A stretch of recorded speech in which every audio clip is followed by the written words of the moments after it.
आज का पहला पाठ नबी ईसाइयाह का ग्रंथ अध्याय 63 16 से 17 64 1 3 से 8। ओ यदि तू आकाश फाड़ कर उतरे, हे प्रभु, तू ही हमारा पिता है, हमारा मुक्तिदाता। यही अनंत काल से तेरा नाम रहा है। हे प्रभु, तू यह क्यों होने देता है कि हम तेरे मार्ग छोड़कर भटक जाएं और कठोर हृदय बनकर तुझ पर श्रद्धा न रखें। हे प्रभु, हमारे पास लौटने की कृपा कर। हम तेरे सेवक और तेरी ही प्रजा हैं। ओ यदि तू आकाश फाड़ कर उतरे, तेरे आगमन पर पर्वत कांप उठेंगे।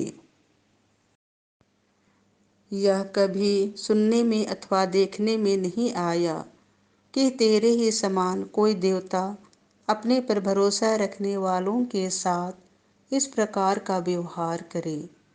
तू उन लोगों का पथ प्रदर्शन करता है जो सदाचरण और तेरे मार्गों का स्मरण करते हों।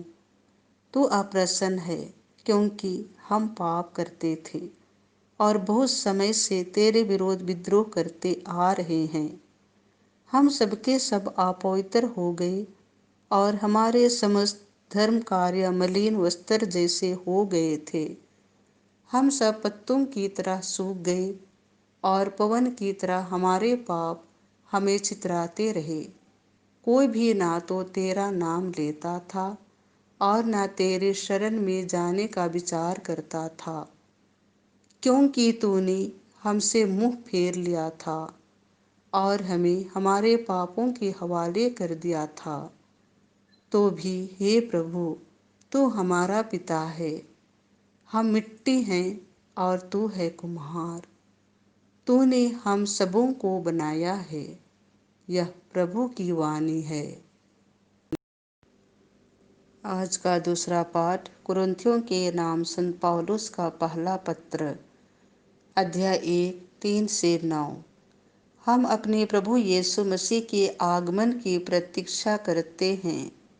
भाइयों, हमारा पिता ईश्वर और प्रभु यीशु मसीह आप लोगों को अनुग्रह तथा शांति प्रदान करें।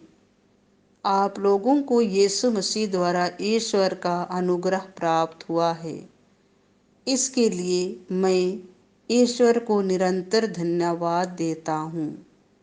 मसीह का संदेश आप लोगों के बीच इस प्रकार दृढ़ हो गया है कि आप लोग मसीह से संयुक्त होकर अभिव्यक्ति और ज्ञान के सब प्रकार के वरदानों से संपन्न हो गए हैं। आप लोगों में किसी कृपादान की कमी नहीं है और अब आप हमारे प्रभु यीशु मसीह के आगमन की प्रतीक्षा कर रहे हैं। ईश्वर अंत तक आप लोगों को विश्वास में सुदृढ़ बनाए रखेगा, जिससे आप प्रभु यीशु मसीह के दिन निर्दोष पाए जाएं। ईश्वर सत्य प्रतिज्ञा है। उसी ने अपने पुत्र हमारे प्रभु यीशु मसीह के सहभागी बनने के लिए आप लोगों को बुलाया है। यह प्रभु की वाणी है। संत मार्कुस के अनुसार पवित्र सुसमाचार अध्याय 13 पद संख्या 33 से 37। जागते रहो, तुम नहीं जानते कि घर का स्वामी कब आएगा। यीशु ने अपने शिष्यों से कहा, सावधान रहो, जागते रहो, क्योंकि तुम नहीं जानते कि मानव पुत्र किस समय आ जाएगा। यह कुछ ऐसा है जैसे कोई मनुष्य विदेश चला गया हो।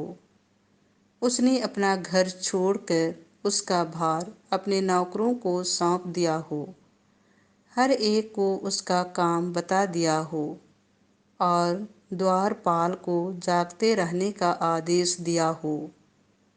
तुम नहीं जानते कि घर का स्वामी कब आ जाएगा, शाम को, आधी रात को, मुर्गे के बांग देते समय या भोर को। इसलिए जागते रहो, कहीं ऐसा ना हो कि वह अचानक पहुंचकर तुम्हें सोता हुआ पाए। जो बात मैं तुम लोगों से कहता हूँ वही सबों से कहता हूँ, जागते रहो। यह प्रभु का सुसमाचार है।